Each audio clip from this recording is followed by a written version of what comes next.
This podcast is part of the Deluxe Edition Network. To find other great shows on the network, head over to deluxeeditionnetwork.com. That's deluxeeditionnetwork.com.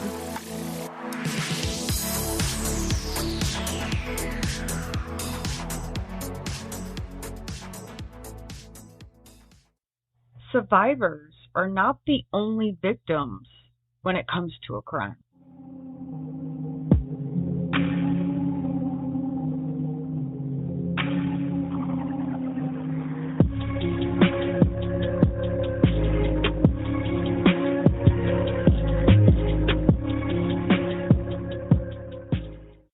Hey everybody, welcome to Crime Over Cocktails. I'm Tiffany, your host, and today I'm with my guest, Shaun.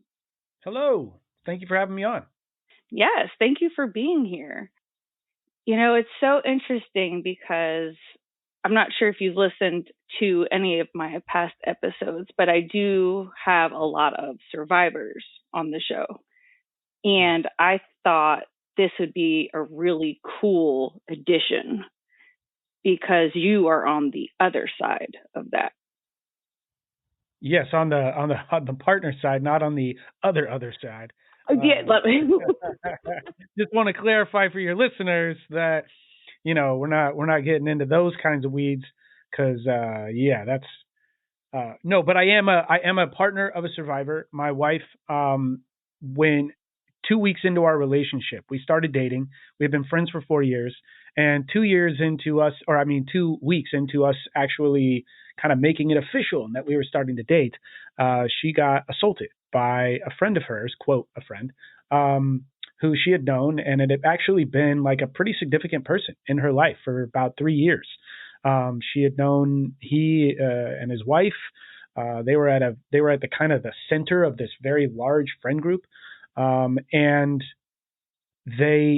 come to find out he had assaulted 6 or 7 other women in the friend group.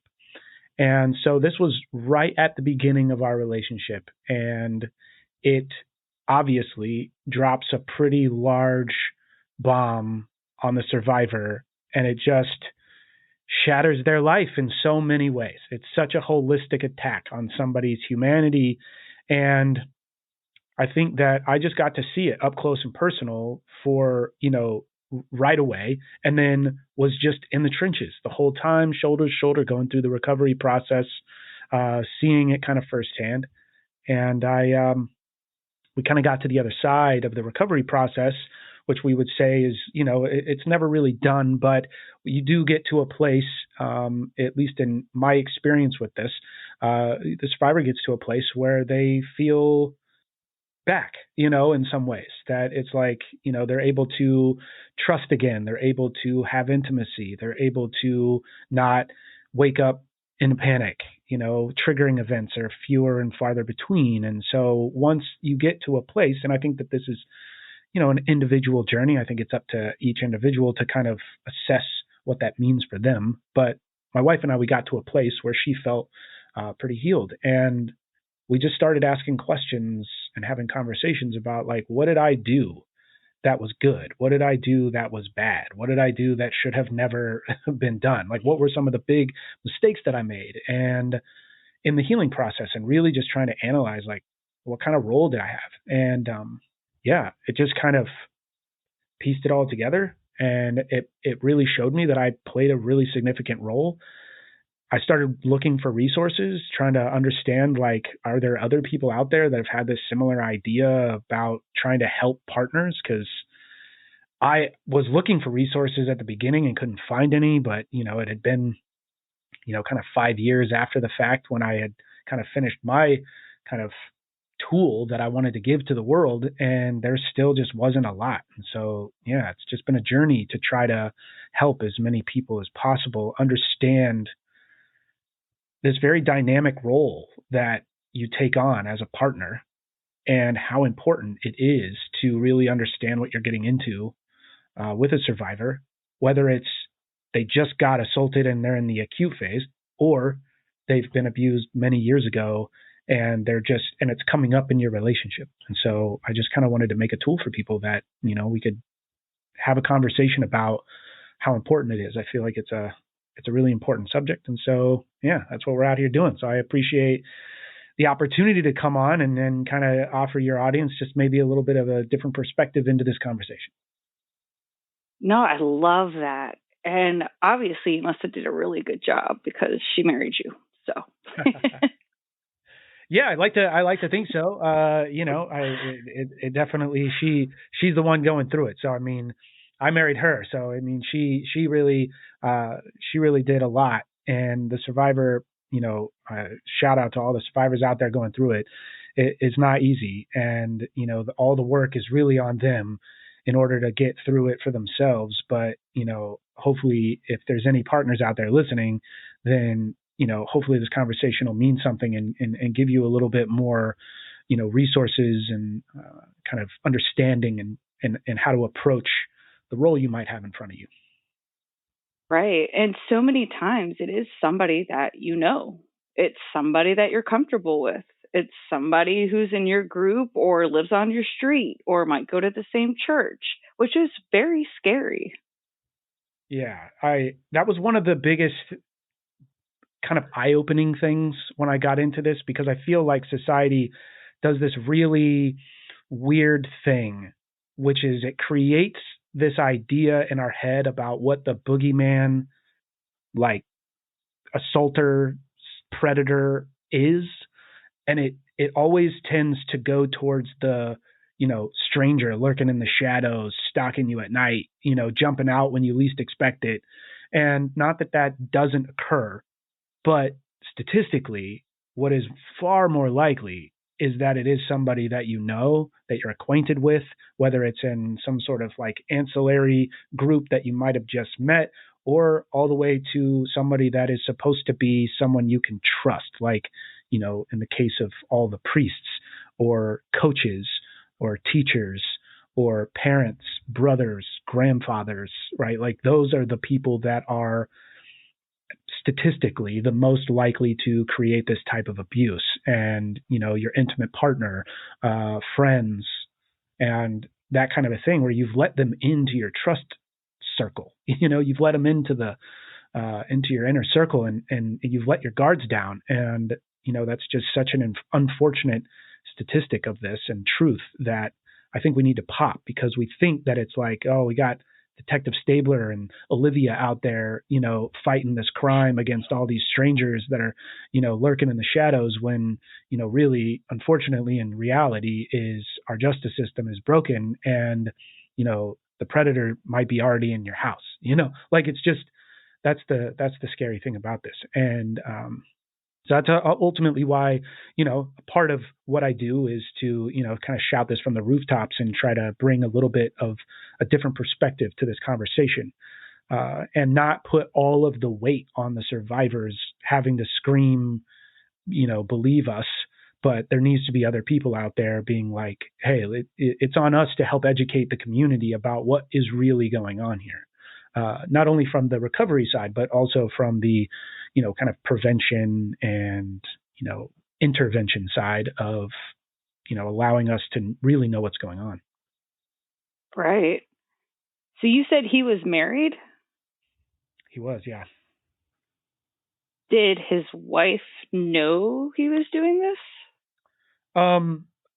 No, not to the extent of like abuse and assault. No. This was in Seattle. There's a little bit more of a progressive vibe. So there was, kind of a open situation that was kind of had, but he was using a self-diagnosis of Asperger's, which I don't actually think he had. It was more so he was trying to cover up a lot of the like sociopathic behavior of grooming, boundary breaking type of behaviors, where he would, upon first meeting somebody, he would just grab their phone out of their hand and check their schedule and schedule him into their calendar and put his contact information in their phone, call his phone with their contact information. So it was like, he wasn't even like asking for people's information. He would just like take it and cross these boundaries a lot. And his wife was kind of conditioned to step in and make people feel comfortable by going, oh, he's got Asperger's, so please forgive this type of behavior, even though there was no clinical diagnosis of that. It was really just something he had conditioned her with. So she then kind of conditioned everybody else in the friend group to kind of accept that type of behavior, which is really unfortunate because a lot of people got hurt because of it. Right. So did it take your wife to come forward for other people to come forward? Were they all before her, or do you know the timeline with that? Yeah, it was. So what was really unfortunate, really, about this whole scenario was, well, a lot was unfortunate there. But the weird timing that was on this was that the big friend group was literally, unbeknownst to my wife, they had already planned an intervention to sit down with him and talk about this inappropriate behavior that had been going on. A lot of girls had said something. A lot of the guys who were partners of these girls were starting to kind of key into, like, kind of the gig was up, right? He was doing all this behavior for long enough that, I think over a span of 2 years, and finally some people had enough. They were going to, kind of corner him. And again, because he had this self-diagnosis of Asperger's, there was this kind of not typical way of approaching it. People were like, hey, he's got this, kind of disability, so let's approach it in a different way. Let's sit down as a group and kind of address this, and maybe we can actually work on getting him to change this behavior. So they had planned this intervention. I think what happened was that he was aware that this was going to take place. And so it kind of was like, this is the last hurrah. And what is really disgusting about the way that he ended up assaulting my wife was that night she had gotten bit by her Siberian husky because its tail had gotten caught as they were walking into their apartment complex. The big door at the front lobby, like a big gust of wind came and like shut the door on the dog's tail. And so it just lashed out because of the pain, and it bit her in the thigh.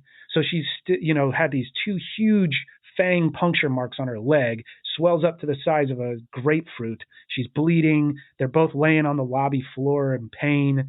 And, she was supposed to go over to dinner with them. She calls and says, hey, I've had this really big dog bite. And he tries to convince her to come over so that he can help take care of her. So he comes over. She goes back over to dinner. They sit down and have a dinner. She's in a lot of pain, so she has to go home early. He takes her home and is like, hey, let me come up and help you, clean the wound and bandage it, as a friend would do. And then he assaulted her, while he was trying to bandage her leg. He just assaulted her while in the middle of she's got all this crazy pain, and was just it was just nuts. And so that led to her reaching out to the entire friend group to tell them what had happened, calling his wife, telling him what happened. And then she was like, this is it. Once she found out that all these other women in the friend group had a similar kind of experience in various different ways, but she reached out and was like, okay, this is going to be the last one. So we went and filed criminal and civil charges. 6, 7 girls came forward in the friend group to file the criminal charge. We went through the entire legal process. And it was just an absolute nightmare. And it was completely the justice system is completely broken in so many ways when it approaches this issue. And so you're just left to kind of pick up the pieces. And it's so sad because I think in the cultural conversation that kind of happened around, this kind of rise of the Me Too movement, and it kind of it kind of popped through the zeitgeist that this was a real issue that people were tired with and fed up with, and that there were so many survivors coming forward with their stories. But the public conversation was always around well, why didn't you go through the legal system? The big question, all this victim blaming stuff where it's you didn't do all these A, B, and C, all the way to Z to jump through all these hoops so that we actually believe you and what happened to you. And, being somebody that was right there next to a person going through this, doing everything that is supposedly supposed to happen, checking all the boxes, talking to the cops, going through, talking to the victim assault advocates, filing civil suits, filing criminal suits, getting all the evidence and the testimonies and everything that you're supposed to do. And then to have the entire justice system let you down, realize that it's just nothing but a traumatizing experience over and over and over for the survivors, while, the abuser is presumed innocent, while the survivors are liars right out of the gate until they can prove that they're telling the truth, it's just an absolute nightmare when it comes to this issue. Like, our justice system just does not adequately approach dealing with this. I mean, at every single level, from the coldness of the police officers taking the reports to the bias of, just in the tone of voice and the fact that they don't really care.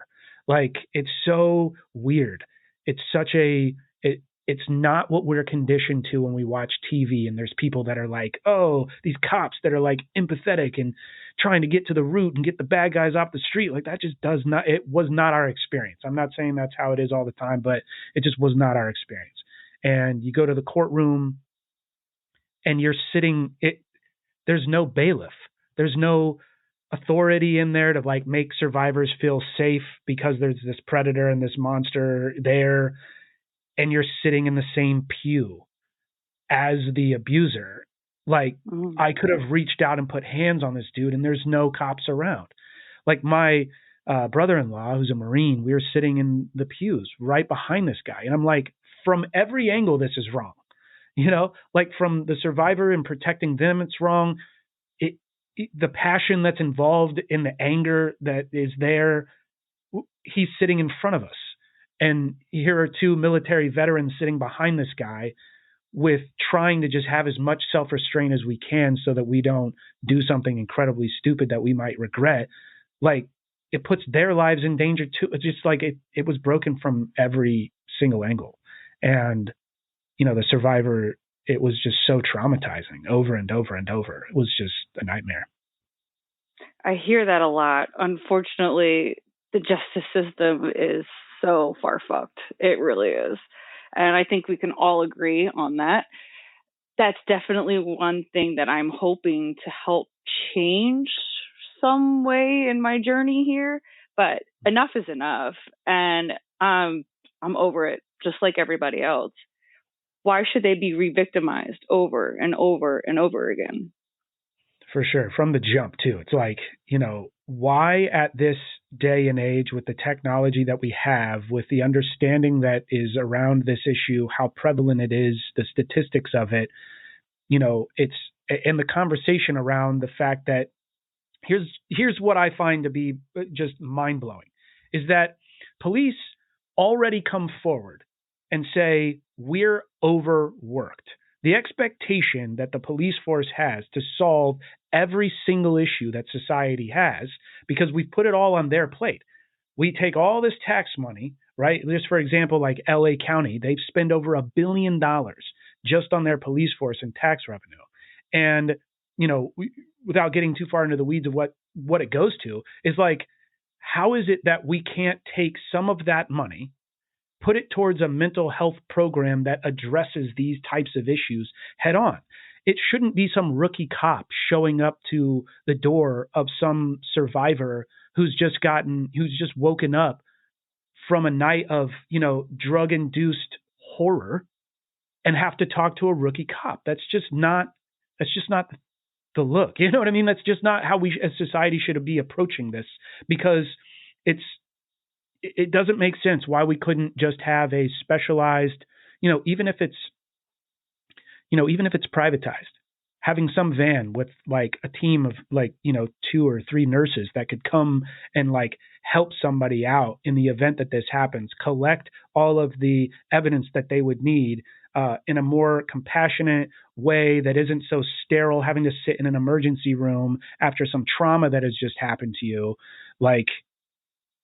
but have it handled with care, and then literally process that information in those kits so that we don't end up with hundreds of thousands of them sitting in some warehouse while trolls online think that if you don't get the rape kit done, you shouldn't be believed. It's just, it's nuts that this whole system is so broken around this issue. What I've noticed is the survivors literally have to prove beyond a reasonable doubt that they did it, even though you could have everything in front.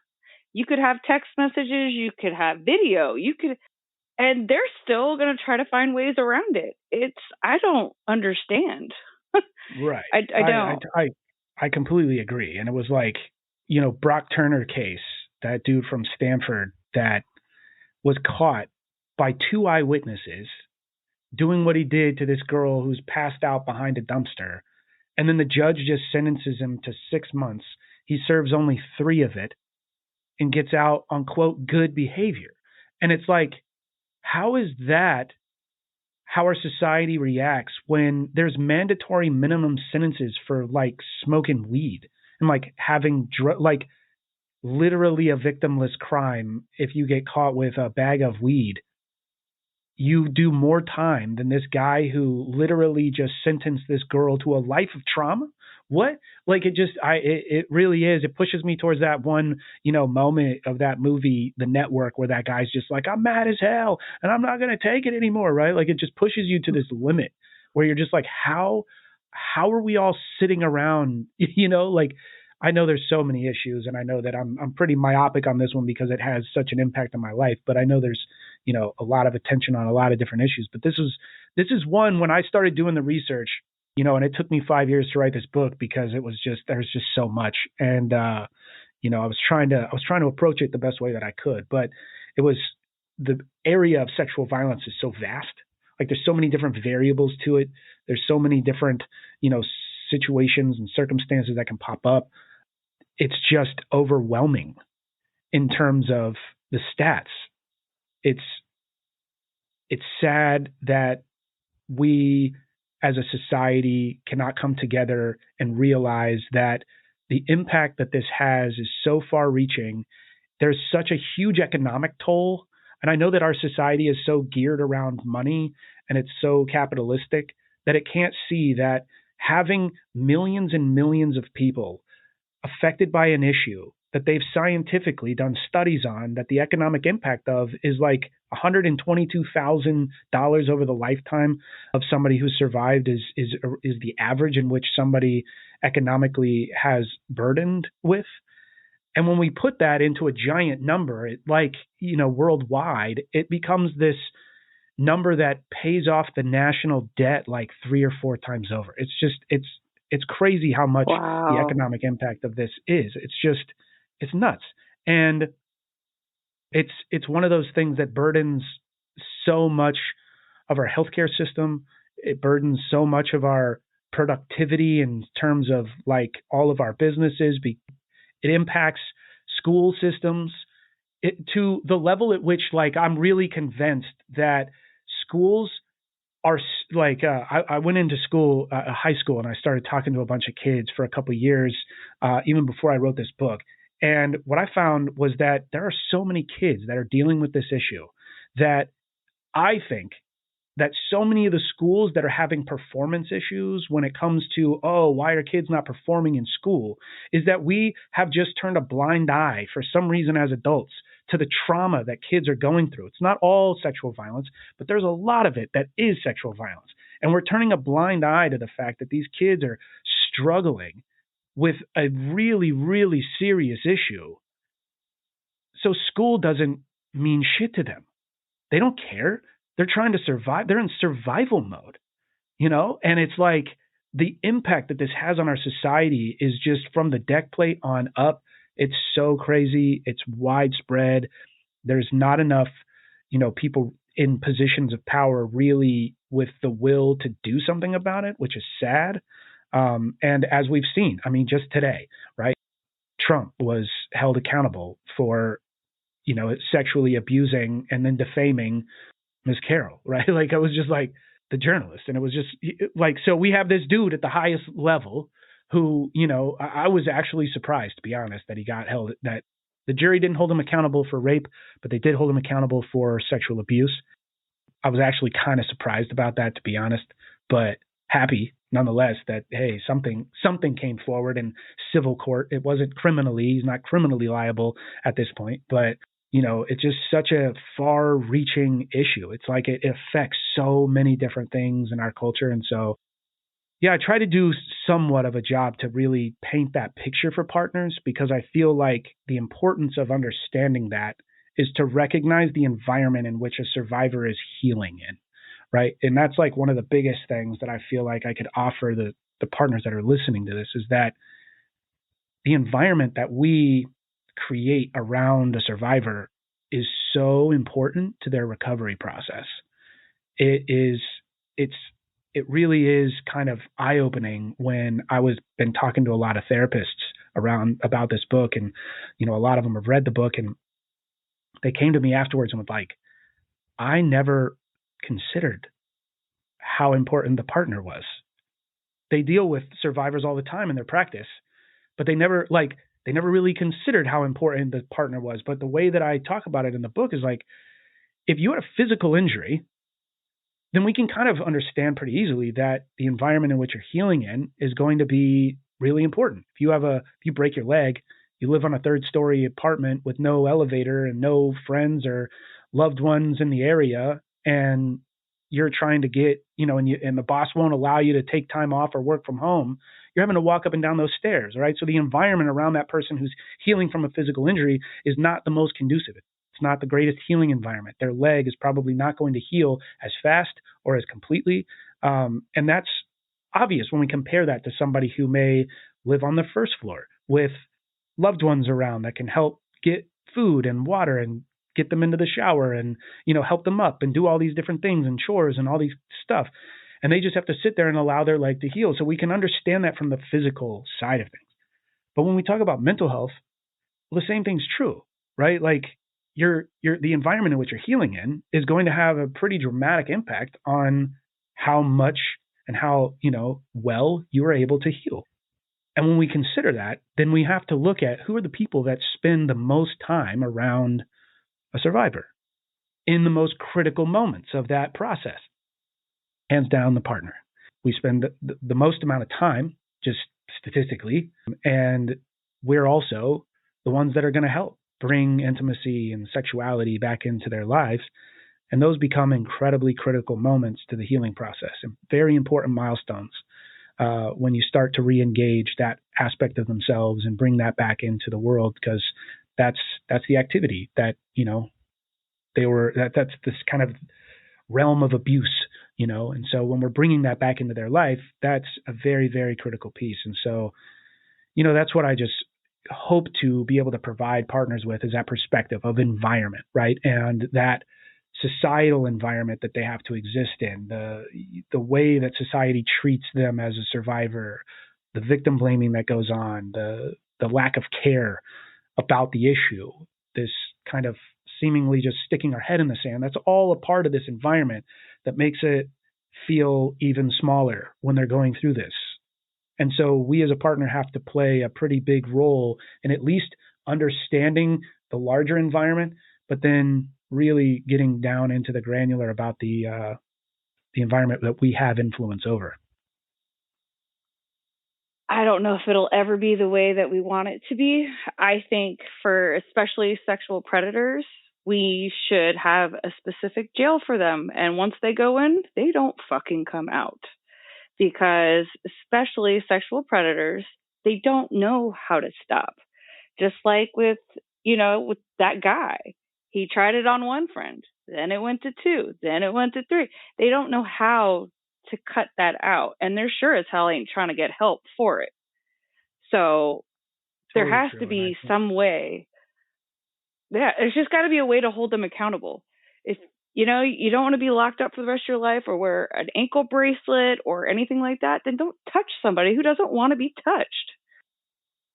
Totally true. And I feel like one of the big things that I, was kind of an aha moment in my research was the lack of deterrence that we actually have. Like when we really look at the stats around whether or not a rapist predator will see a day in jail is staggeringly inept. I think it's like 97.5% of all rapists won't see a day in jail. Even when accused and often convicted, they won't actually see time. So the lack of accountability, as you were saying, is absolutely crazy. And then, especially when it comes to the kind of a subset of this problem is pedophilia, right? So the pedophiles, they get put into a different place when they go to jail. They get treated differently by our legal system. Segregation. They get segregated away so they don't get vigilante justice in the jail yard. It's crazy to me to think that that's the level at which we protect these predators who are, responsible for abusing sometimes hundreds of children. And they get protected at every level. And so when we talk about the idea of what a rape culture is and how do we approach it, how do we understand it, that's one of the big critical pieces, is understanding what are the systems of deterrence that are in place to help us prevent this crime from happening. And 97.5% of people committing this crime don't actually see really any punishment for it is nuts.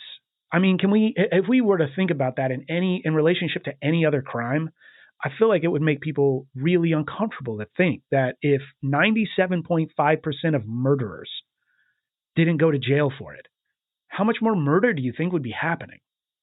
Right? Like if 97.5% of people who stole cars never got in trouble for it, really, never had any real sense of punishment or accountability, how many more cars would get stolen? So when we put it into that context, it's really easy to start to dismantle the myth around that rape culture doesn't exist at a high level. And then once we break it down and actually look at what a rape culture is and recognize it's not just this phrase that was made up by the 1970s feminist movement in order for, women to just disparage the name of good men. It's really a phrase that helps us identify the environments in which this particular crime and threat of this crime exists without any real deterrent. And, we look at organizations like the Catholic Church. There was an obvious rape culture present because the people in the position to do something about it knew about it, didn't do anything about it, didn't hold accountable the priests, so they just moved them around. We all know that. Right? Even the people that I think would stand in opposition to the idea that rape cultures exist would still at least acknowledge that the priests were getting moved around. That's general knowledge. There's been so many stories that break that recognize that the Catholic Church had a really, really big problem on their hands when it came to not only the amount of pedophiles that were in their ranks, but the way that their authority was handling those cases. The same thing can be said for the Boy Scouts. The same thing can be said for all these different kind of feeder organizations and anywhere, because the problem is that the pedophile problem is so big. It's so big, right? We just had that election where QAnon started this conspiracy that the pedophile problem was these rich elite liberals like Hillary Clinton and George Soros running it out of a pizza parlor. And yet the real issue is so much bigger than that. Because, the Diagnostics and Statistics Manual pointed out that there's a 5% of all men globally are afflicted with pedophilia is the number that they put out. And when you put that onto what 5% of 4 billion is, it's 200 million, not that they're all actively out there, but that's a huge number, right? So what we could say is that any place that allows and grants adults access to children is going to have a pedophile problem. We can just say that blanketly. I feel very comfortable in all the research I've done saying that, because not only is it the Catholic Church, but it's every denomination of church, because it grants access to these authority figures. It grants them access to children. So of course they're going to seek out, how do I have access to children? That's why the Boy Scouts had a big problem. That's why all of these kinds of sports organizations that deal with kids, they have problems, right? And we just keep hearing these stories and these one-off little things. But if we start to take all those little individual jigsaw puzzle pieces and start to really get a clearer picture of what's going on, we as a society, in order to like combat this, have to, at a kind of system level, create a way to audit the access that adults have to children in some type of way that protects them and identifies who the threats are. Because, and then once we've identified it, either through aftermath and, people coming forward, we have to hold them accountable, and we have to have some way of dealing with this issue. And it's so sad to see that we just live in a world that just seems to stick its head in the sand. It's like, we know there's a big problem, but no one really wants to talk about it. So we just kind of keep on going, and it's so sad. It's really sad. Frustrating. It is. So frustrating. I mean, I can remember the Epstein. I was screaming at my TV. You have like 30 girls all saying the same thing.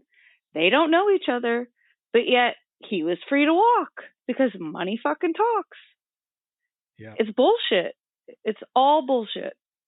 Yeah, it is. And it's crazy that it exists at that high level, and it exists in our homes. It exists, it's like, that's what was crazy when I went into the high school, was just realizing like how prevalent this really is. Like, biggest issue, really. Like, yes, the big splashy ones, the ones that turn your stomach, are like the super rich, like the Epsteins, who have an island that, it's basically just this way to abuse kids and probably get blackmail on all these really rich, powerful people, whether they intended to be a part of that or not. Now they have it over you, and now, so that's a big problem. Yet the bigger volume problem is the neighbors down the street, the brothers, the uncles, the grandpas that have access to kids, that have created an environment of fear in which the family kind of knows something. The teachers might have picked up on the kids' change in behavior, but no one's really, saying anything, and it goes on for years. And that's a huge, huge problem.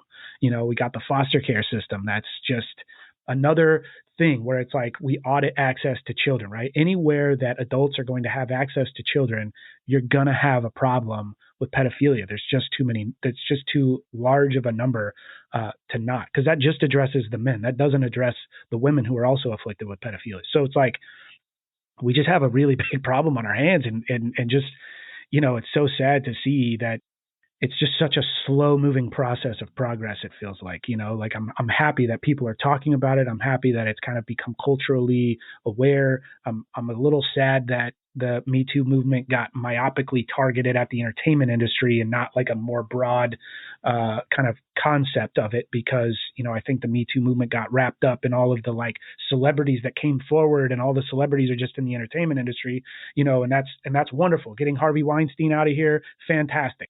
Very needed. But let's not pretend that the entertainment industry is the issue, because that's not it at all. We can't put the blame of that at the foot of the entertainment industry, because it's just not. It's so much larger than that. So hopefully through these kind of conversations and the good work that you do and all these other people, hopefully we can start to move the needle. But I hope so. So when you asked your wife what she thought you did wrong, what did she say? Oh man, it really comes down to not being aware of triggers. It was really that environmental piece, right? About understanding the environment that I create, handling frustrations, handling, disappointment, those types of things, because we have expectations in a relationship. It's just a natural thing. We think it's going to go this way. And, I didn't have a lot of experience getting into this. So it was just kind of building the plane as I was flying it. So I felt like the biggest things that I guess kind of mishaps were not recognizing the triggers. And until I did, I just kept making kind of similar mistakes, right? That would just lead to further kind of difficult conversations. Because I'll give you an example just so that it's not like so abstract. One of them was recognizing that, sorry, I have like many of them flooding my mind right now. I'm trying to pick which one I want to talk about. I'll talk about the one that I addressed in the book, was around the conversation kind of the environment, and this one addresses the entertainment industry, where comedians will make jokes around the Me Too movement and sexual violence, and they'll try to find some angle because it's topical, and they'll try to find some angle at it. And Dave Chappelle was one of those people. And one night he in one of his specials, he had a joke in which he was talking about, I think it was something about how a woman had been on the phone, and he made some joke about her being able to just hang up the phone and it not being that big of a deal. And it had made me think. And there were some parts of, later on in his special that were funny. And I came downstairs one day and I was just kind of laughing because I just like watched it. And she was like, kind of asked me like, oh, what are you laughing at? And I started to talk about it. But I started to kind of like give a version of his joke kind of similarly to that I just did here. It's very out of context. It wasn't delivered in the way that he wrote it and all these things, but it just hit that I was laughing at a joke around the Me Too movement. And what I did wrong was I engaged in that conversation from a place that was not from a place of empathy and like listening, and a place of like hearing her perspective. And I engaged from a place of trying to defend comedy, trying to defend the freedom of speech, and it was a horrible mistake. It was one of those things that I look back on and was like, it was a huge learning lesson. And it was just a big mistake because it caused a pretty big rift in that moment, because I presented myself as somebody that just was not listening to survivors. It wasn't that it wasn't even arguing about the thing. It wasn't even arguing about freedom of speech. We had a roommate at the time who was also a survivor. So there was actually two survivors in the room that were involved in this conversation. And I just did a really horrible job of really listening to what they had to say. And I was really dug into my own ideas and being a veteran and, the freedom of speech, like it was one of those things where I was like in my own head, I was like really like adamant that this is really important. And it just tuned out really like what it was that they were saying. And the bigger piece of that was that it just created an environment in which they didn't feel safe to say what they thought. I was like being very just hard-headed about my own opinions, rather than recognizing that my opinions don't really mean anything in the context of somebody who's in pain and needs to be heard and just feel heard and like listened to. Like it really doesn't, in that moment, it doesn't really matter, like it didn't matter at all what the big global conversation around freedom of speech, comedy and yada, it didn't matter. I'm sitting here with this person that I care about. This is my partner, a roommate who's also a survivor. Like what mattered in that moment was the environment in which I'm creating around their healing process. And as much as I, at the time, thought it was just this light little moment, like it was like, oh, it didn't really, it's like, for me, it just was this really big eye opener of how important my role really is, even in those innocuous moments that I think are nothing, but that can create a lot of tension, which ultimately in the middle of a recovery process can be pretty dramatically harmful. And so it was like really an eye-opening experience to that was really recognizing, how important my role is to be more of a listener than, kind of interject my thoughts and opinions into the moment, which really helped me in a lot of ways later recognize that the majority of what I do as a partner is just listen. It's not to interject my thoughts and feelings into it because they don't matter. They can't fix the situation. They can't take away the pain. They can't, go back in time and to before she's a survivor, right? It can't do any of that. It can't fix any of it. And so really what I'm here to do is just listen and be a partner, be somebody that's fighting this trauma with you shoulder to shoulder and not standing on the side of trauma, like fighting against you in it, right? We need to lock arms and join forces against this trauma so that we can get through it. And that it was one of those really pivotal moments. But I unfortunately I had quite a few of those, not exactly similar to those, but just kind of pitfalls that were avoidable. Had I known, had somebody, told me about what this role is and how important it is and all this kind of stuff. And so that's why I really wanted to put something together for people that might be in a similar situation, just to kind of have somebody else's perspective to say, hey, listen, I know you got your own feelings and they're valid, and, but at this point, we have to prioritize, right? This is like an emergency triage moment, and we have to realize like who's the most important person in this moment to heal. Like if we're trying to heal, and those moments pop up out of nowhere, right? It's not like we have a crystal ball. So yeah, that was, I think, one of the biggest moments for sure. So what did she say that you did fantastic? Because clearly you must have done something right.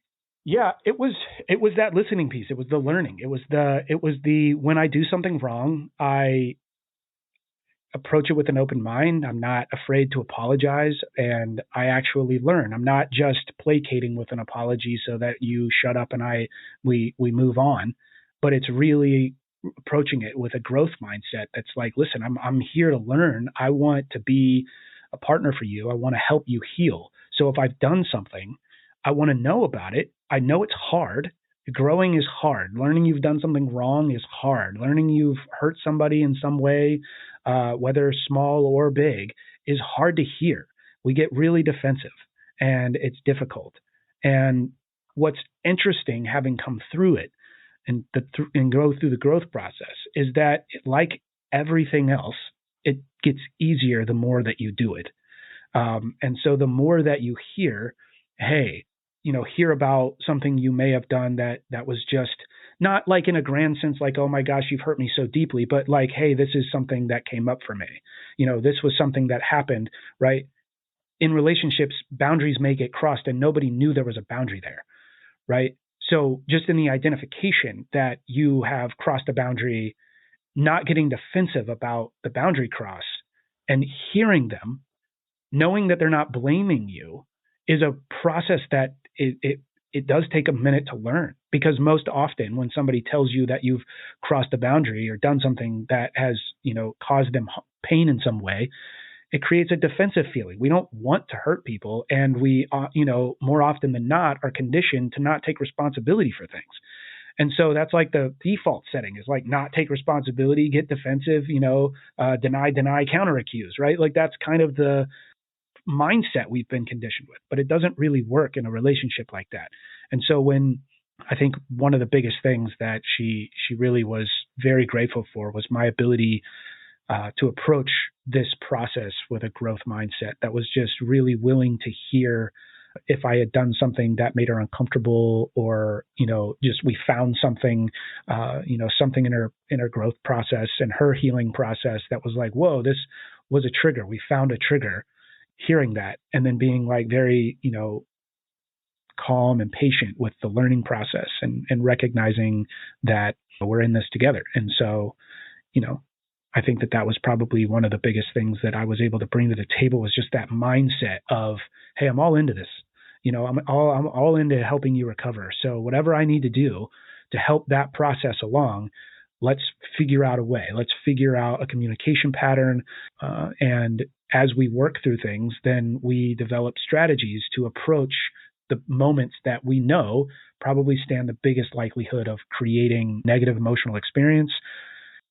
Like walking into intimacy and sexuality is kind of a minefield sometimes through the recovery process, because it's just, you don't really know. There's that side where you're trying to be adventurous and, spontaneous, and yet in the recovery process that can come crashing to a halt and go into a very negative space in a matter of literally seconds. And so how do we approach that? How do we have a strategy for it? Where are the triggers at? And can you keep those in mind and have a strategy in case something happens? And so I think it was that growth mindset of really being a partner that wanted to learn and get better and, and have patience. And she was incredibly patient with me at the same time, even though, she's going through her whole thing herself. So I'm, just grateful all the way around. I think that were there for each other in such a way that, helped us grow and learn about it. Right. Well, I'm sure she probably didn't even know some things were going to trigger her until they happened.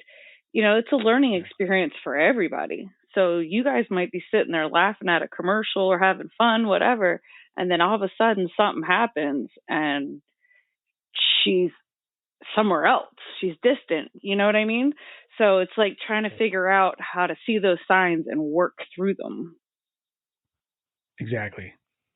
Yeah. So I don't know. I don't know what next in terms of content I can bring to your audience, but just in that line of things, I would say the most important, just in that kind of idea of like crossing boundaries that you don't know are there and like how to approach it, is really about having a plan and a strategy in place for when it does.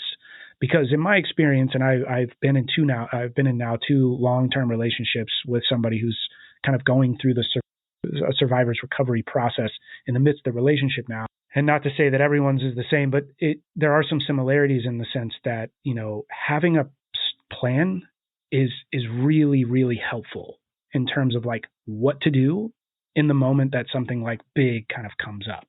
And so I would say that the biggest thing in the book that I talk about that really helps people, practically, that you could walk away with, is having a plan with your partner of what to do immediately when the survivor or the partner gets triggered in kind of that worst case scenario moment that I say, like when you're in the midst of like a sexual experience and someone gets triggered. It is like the biggest emotional intelligence test I think anybody can be placed in, because we're like, we're steering down this road towards this kind of orgasmic bliss. And, we're in the kind of doing the one activity that's probably the most vulnerable thing I think people can do together.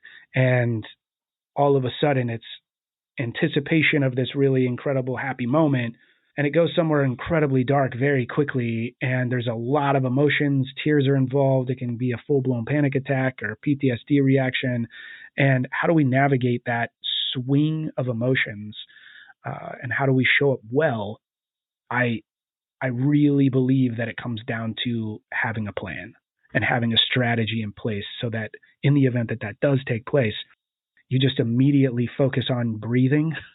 It gives you something to really focus on. And it's one of the biggest things I think that in any stressful situation, they tell you to do. And so in this one in particular, it's really, really great to have that already ready to rock and roll so that in the event that it happens, you just start breathing. And there are many different breathing exercises you can do. I did the 4-count box breathing, and we implemented that into our life. And it was one of those moments where it was like, once we implemented that strategy, triggering events were way less stressful, in the sense that you're not feeling all of the pressure to like do something, say something, make it right as a partner. You're just breathing, reminding your partner to breathe, and then once you both have kind of like gotten into this place, you're kind of breathing together, you calm down a bit, and now we can approach really analyzing and understanding, what happened from a more calm place. I think that's so huge. And it does this other side of the benefit too, which is to help you get out of the arousal state. So not only do you like calm down the like crazy kind of chaotic emotions, but you're also dealing with the fact that you're still in this kind of arousal state. Like it was just this, a couple of seconds ago, you were in this kind of peak arousal. And so how do we deal with the disappointment, the frustration, all of that stuff that comes up? The breathing just kind of does double duty there to help you kind of pull yourself out of that, pull yourself out of all the other emotions, give you something to focus on so that we can approach the kind of analysis point of learning about what happened and giving them an opportunity to kind of talk about what may have come up, because it may be something really important that just came up that now they can go and approach with their therapist. Hey, this comes up. Now I can go sit down with, the mental health team, and they can help process and work through that. But we're there to kind of act as a sounding board and a mirror to kind of help them bring some of that stuff to the surface. And that's why it's really, really, really important to understand that, like, this is literally exposure therapy. Like, in every other context of trauma and you're going in exposure therapy, like, professionals are involved, right? Like, you go to therapy for, being a combat veteran and you do exposure therapy, there's a professional therapist there to help you walk through that situation. But not in this particular case, right? Like, in this particular case, we're literally, anytime that we're engaging in intimacy and sex, it's exposure therapy. And, it gets easier and easier over time, but in the height of it, the likelihood of it creating some negative experiences is pretty, it's at least probable in my experience. I'm not going to, forecast anybody else's experience here, but in all the experiences that I've had, it stands a pretty high likely chance that at some point in your relationship that is going to come up. And I think that, this is just my own, this is not scientifically backed at all, but I feel like from an energy perspective, it really needs to happen. Like, it's not something that should be like scary or you should be afraid of. It's like literally a process of healing that needs to be approached with respect and kind of that the honor that it deserves, because it's something that really does need to kind of come out. It's a part of that healing process. When you reapproach that activity that created that type of trauma, it's such an intimate and personal experience that it needs to come out. Like, that energy and emotion and all of that, a part of that healing process is such a catharsis, and it can be approached with that kind of respect. I think that a lot of deep healing can happen. It's not always the most comfortable experience emotionally, but from my experience, it's been really, really worth it, to approach it with a level of respect that it deserves. My wife and I have gained so much from that.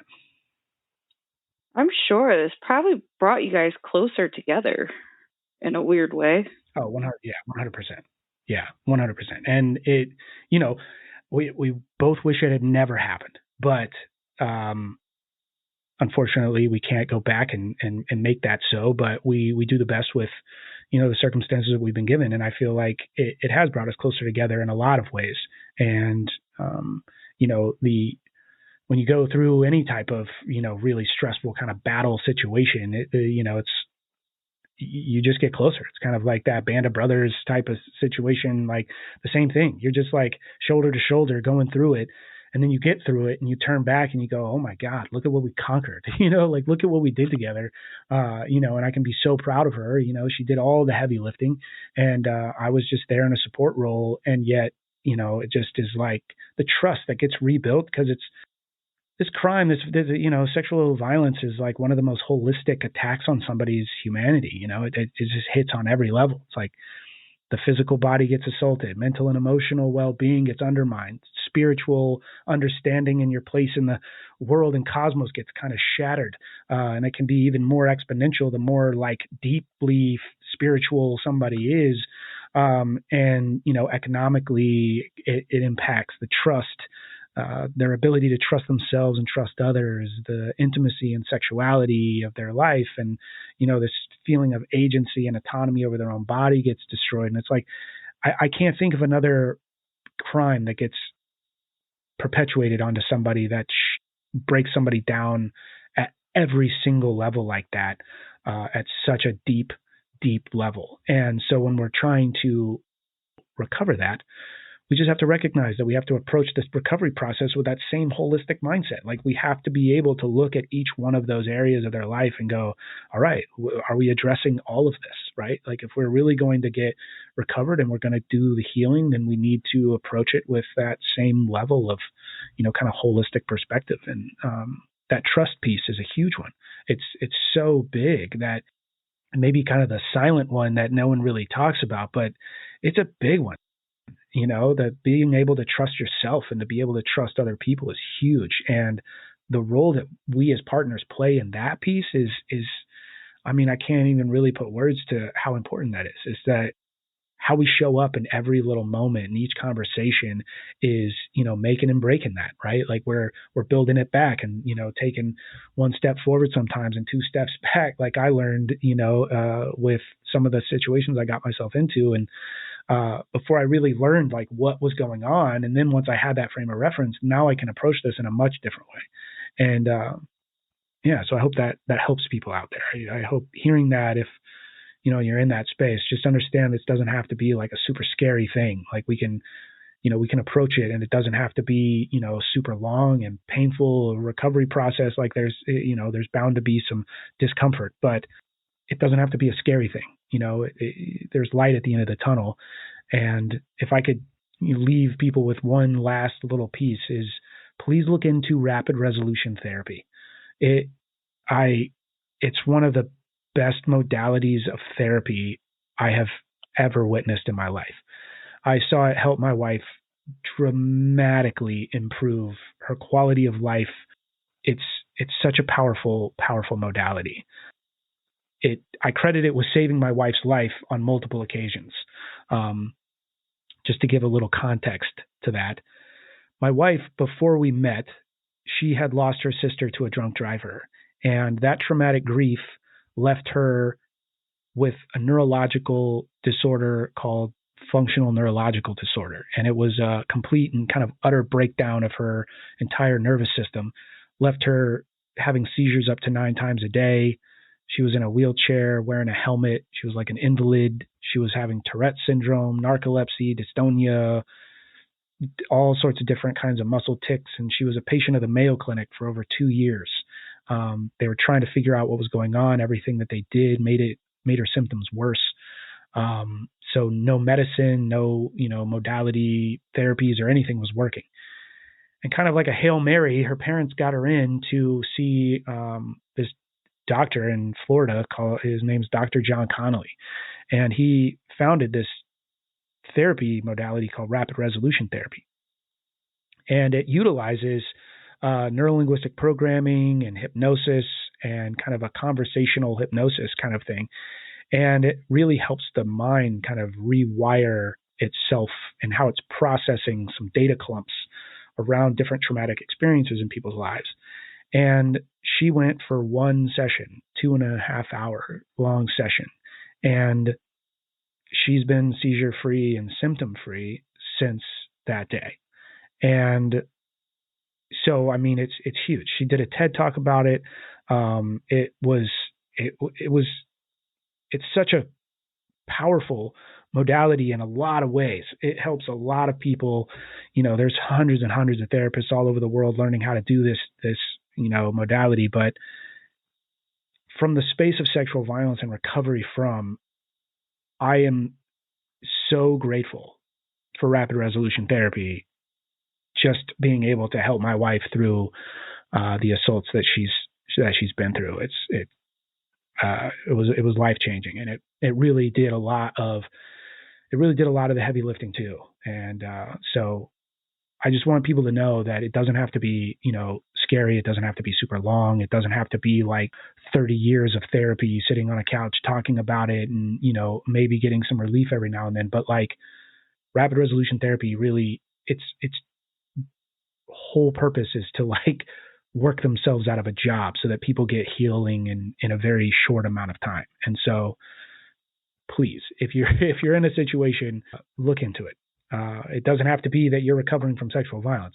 They did, the founder of it, Dr. Connolly, he founded the Institute for Survivors of Sexual Violence.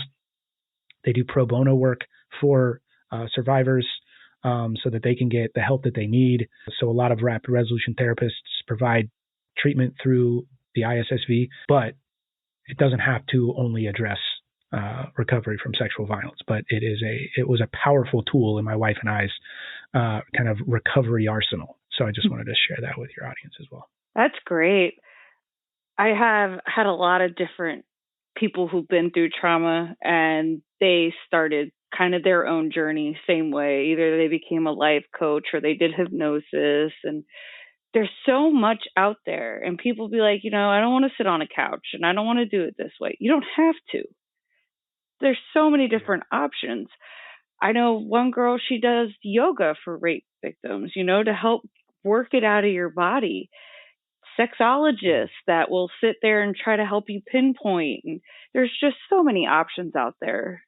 Don't do it alone. For sure. Yeah, you got to have a team. You got to get people around you. You know, we are a tribal species, and it is no more.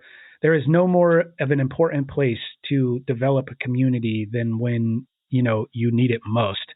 And I know it's probably the hardest time to reach out to a community, but it's imperative that you do.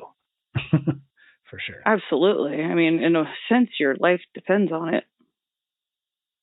Very true. So where can they find your book? If somebody is interested in buying this, maybe they know somebody who's going through it and they want to take direction. Yeah, they can, ShaunHamilton.com, ShaunHamilton.com. You can go there. The links to click and buy it are on that website, as well as you can search for it on Amazon or BarnesandNoble.com. It is When Your Partner Says #MeToo, your role and responsibilities in their recovery process. I'd be grateful for any contribution. We give proceeds to the ISSV, so please know that any and all support that you give us, we help pass on to survivors who need that treatment as well. So you can get it in print copy if you want a hard copy, like a real book to sit on your bookshelf, or you can get it in the digital version if you want to put it on your phone or ebook reader or something like that. That's great. I really love what you've done because it's so important. It really is. And you did amazing. So you should be very proud of yourself for helping her through this. Well, thank you. Thank you. I appreciate it. It's been quite a journey, and we're just getting started, to be honest. We got one person healed, and now I just want to go out and help as many people as possible. Just understand how important this process is, and get as many people out of suffering as possible. So I appreciate the opportunity to come on and speak with your audience. I hope some people got something out of it. Oh, I'm sure. I'm almost positive. It was a great story. Oh, thank you. I appreciate it. Is there anything else you wanted to add? No, other than just a big shout out and big thank you. I really do appreciate your time. And, I know that I'm sure you got people all the time coming at your podcast. This is really interesting. I mean, I know we talked about a lot about sexual violence, but I'm super curious around your, a lot more episodes. I'll be listening to yours, and I don't know if this is a tangent or not, but my parents owned and operated a murder mystery dinner theater when I was a kid. It was kind of where I grew up, and so that kind of true crime and podcasts and mysteries, that's kind of like I'm just super into it. So I'd love to, if at some point I can come back and we can talk about a whole bunch of other stuff that just isn't in this sexual violence world. I'd love it. Absolutely, I would love to have you back. Awesome. I appreciate it.